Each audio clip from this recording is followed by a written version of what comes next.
San Macario el Viejo. Este santo nació en Egipto por el año 300. Pasó su niñez como pastor y en las soleadas del campo adquirió el gusto por la oración y por la meditación y el silencio. Una mujer atrevida le inventó la calumnia de que el niño que iba a tener era hijo de Macario, el cual, según decía ella, la había obligado a pecar. La gente enardecida arrastró al pobre joven por las calles, pero él le pidió al Señor en su oración que hiciera saber a todos la verdad, y sucedió que tal mujer empezó a sentir terribles dolores y no podía dar a luz, hasta que al fin contó a sus vecinos quién era el verdadero papá del niño. Entonces la gente se convenció de la inocencia de Macario y cambió su antiguo odio por una gran admiración a su humildad y a su paciencia.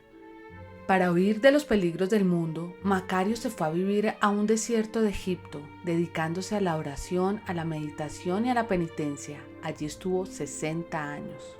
Y fueron muchos los que se le fueron juntando para recibir de él la dirección espiritual y aprender los métodos para llegar a la santidad.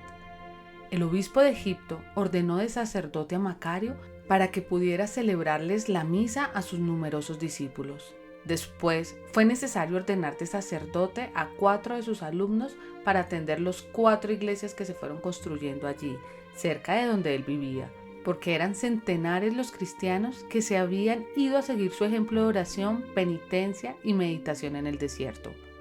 Macario quería cumplir aquella exigencia de Jesús: si alguno quiere ser mi discípulo, tiene que negarse a sí mismo, y se dedicó a mortificar sus pasiones y sus apetitos. Estaba convencido de que nadie será puro y casto si no les niega de vez en cuando a sus sentidos algo de los que éstos piden y desean. Deseaba dominar sus pasiones y dirigir rectamente sus sentidos. Sentía la necesidad de vencer sus malas inclinaciones y notó que el mejor modo para obtener esto era la mortificación y la penitencia. Como su carne luchaba contra su espíritu, se propuso por medio del espíritu dominar las pasiones de la carne. A quienes le preguntaban por qué trataba tan duramente su cuerpo, le respondía: ataco al que ataca mi alma. Y si a alguno le parecía demasiadas sus mortificaciones, les decía: si supieras la recompensa que se consigue mortificando las pasiones del cuerpo, nunca te parecerían demasiadas las mortificaciones que se hacen para conservar la virtud.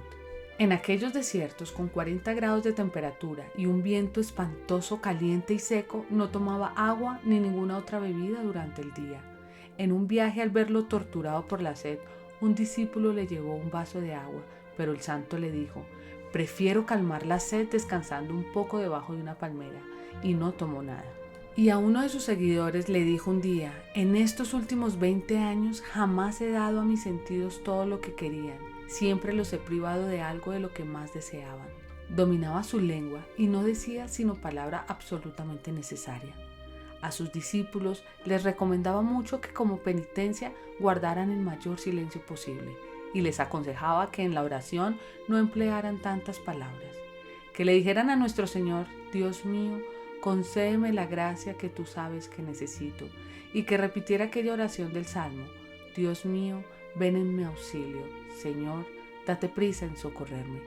Admirable era el modo como que moderaba su genio y su carácter, de manera que la gente quedaba muy edificado al verlo siempre alegre, de buen genio, y que no se impacientara más por lo que ofendieran o lo humillaran.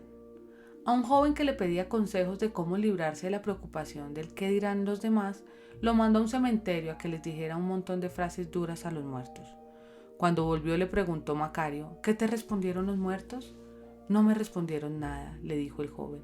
Entonces ahora vas y le dices toda clase de elogios y alabanzas. El muchacho se fue e hizo lo que el santo le había mandado, y éste volvió a preguntarle: ¿qué te respondieron los muertos? Padre, nada me respondieron.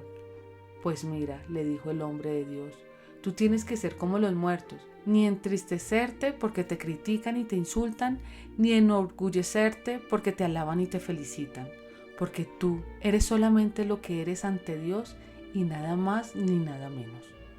Aunque le preguntaban qué debía hacer para no dejarse derrotar por las tentaciones impuras, les dijo: trabajen más, coman menos y no le concedan a sus sentidos y a sus pasiones el gusto del placer inmediato. Quien no se mortifica en lo lícito, tampoco se mortificará en lo ilícito. El otro practicó estos consejos y conservó la castidad. Macario le pidió a Dios que le dijera a qué grado de santidad había llegado ya, y nuestro Señor le dijo que todavía no había llegado a ser como la de las 2 señoras casadas que vivían en la ciudad más cercana. El santo se fue a visitarlas y a preguntarles qué medios empleaban para santificarse, y ellas le dijeron que los métodos que empleaban eran los siguientes: dominar la lengua, no diciendo palabras inútiles o dañosas, ser humildes, soportando con paciencia las humillaciones que reciban y la pobreza y los oficios sencillos que tenían que hacer, ser siempre amables y muy pacientes, especialmente con sus maridos que eran muy mal geniados, y con los hijos rebeldes y los vecinos ásperos y poco caritativos. Y como medio muy especial le dijeron que se esmerara por vivir todo el día en comunicación con Dios, ofreciéndole al Señor todo lo que hacían, sufrían y decían, todo para mayor gloria de Dios y salvación de las almas. Los herejes arrianos, que negaban que Jesucristo es Dios, desterraron a Macario y a sus monjes a una isla donde la gente no creía en Dios. Pero allí el santo se dedicó a predicar y a enseñarles la religión, y pronto los paganos que habitaban en aquellas tierras se convirtieron y se hicieron cristianos. Cuando los herejes arrianos fueron vencidos, Macario pudo volver a su monasterio del desierto, y sintiendo que ya iba a morir, pues tenía 90 años, llamó a los monjes para despedirse de ellos. Al ver que todos lloraban, les dijo: mis buenos hermanos, lloremos, lloremos mucho, pero lloremos por nuestros pecados y los pecados del mundo entero. Esas sí son lágrimas que aprovechan para la salvación. Porque Jesús dijo: dichosos los que lloran, porque ellos serán consolados. Dichosos los que lloran y se afligen por sus propios pecados. Dichosos los que lloran por las ofensas que los pecadores le hacen a Dios. Lloremos arrepentidos en esta vida, para que no tengamos que ir llorando a los tormentos eternos. Y murió luego muy santamente. Llevaba 60 años rezando, ayunando, haciendo penitencia, meditando y enseñando en el desierto. San Macario, santo penitente, consíguenos de Dios la gracia de hacer penitencia por nuestros pecados en esta vida, para no tener que ir a pagarlos en los castigos de la eternidad. Dios los bendiga.